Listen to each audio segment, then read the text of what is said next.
nolosha dadka qaxootiga ah ee ku dhaqan saddexda xero ayaa muddooyinkii dambe aad looga deerinayaa.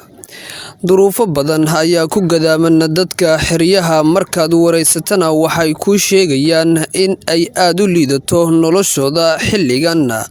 Dhanka kale, waxyaabaha daruuriga ah sida biyaha iyo caafimaadka oo aysan helin waxaa u sii dheer saameynta uu ku keenay xanuunka coronavirus oo gebi ahaanba kala xiray isu socodkii saddexda xero ee qaxootiga. haddii aan ka hadlo nolosha qaxootiga, xaqiiqdii markii loo eego barihii hore ilaa hadda waqti waxaa u dhexeeya faraq aad u weyn, waayo wadanka waxaa galay coronavirus, bulshada way kala xiran tahay. waxaad arkaysaa xagadheer iyo Ifo almost isku jiraan 8 kilomitir aan dadku isku gudbi karin. waxaad arkaysaa xagadheer iyo dhagaxley isku jiraan almost 16 kilomitir oo ay bulshada isku gudbi karin. dhinacan hadda markaan u fiiriyo waxaa naga jirta magaalada la yiraahdo Daafuur oo almost 8 kilomitir inoo jirta xerada dhagaxley, way kala xiran tahay. bulshadana xaqiiqdii aad bay u samaysan nolol ahaan, caafimaad ahaan, inkastoo caafimaadku sidii hore xataa laftiisa uusan ahayn oo caqabad badan ay ka jiraan, taasaa jirta. walow aysan jirin wax soo saar ka jira xeryaha qaxootiga, balse ganacsigooda ayaa ku tiirsanaa adeegyada uga yimaada magaalooyinka sida Garissa iyo Nairobi, haatanna uu gabaad ku keenay xanuunka coronavirus. dhinaca ganacsiga xaqiiqdii horta caqabad baa naga haysta isku socodka, maadaama hadda inta badan ka soo adeegayno gobolka Garissa.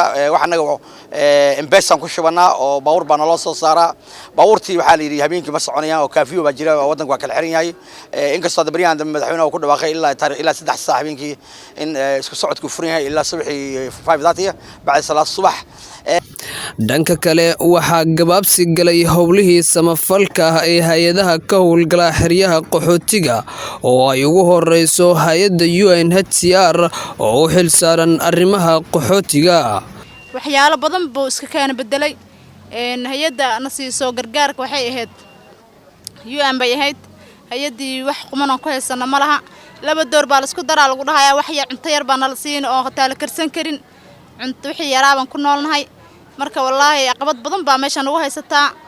hay'adaha gargaarka waxaan ka codsanaynaa in oo naloo fidiyo gacan bilaadanimo naloo fidiyo. ilaahay baa gargaar leh, ilaahay baa wax laga baryaa. ilaahay ka sokowna inay muslimiinta iyo hay'adaha inay gargaar weyn noo fidiyaan. saasaan codsanaynaa. ugu dambeyntii, shacabka qaxootiga ayaa baaq u diray hay'adaha samafalka, waxayna ka codsadeen in laga warhayo dadka qaxootiga ah oo haatan noloshooda ay gacanta ka baxday. wallaahi hay'adaha horta samafalka dhammaan inta ay ka kooban yihiin ka howlgala, horta waxaan u baaqi lahaa hay'ad walba waxa marka ay bulshada u qabatay inay follow up ku sameeyso, tixraac badan ku sameeyaan. sababtoo ah hay'adaha shaqaalaha jooga inta badan aad baa dadku iyo shaqaalaha meesha ka shaqeeya isku rafaadsan yihiin. Cabdicasiis Siyaad, Kulmiye TV, xeryaha qaxootiga Ifo.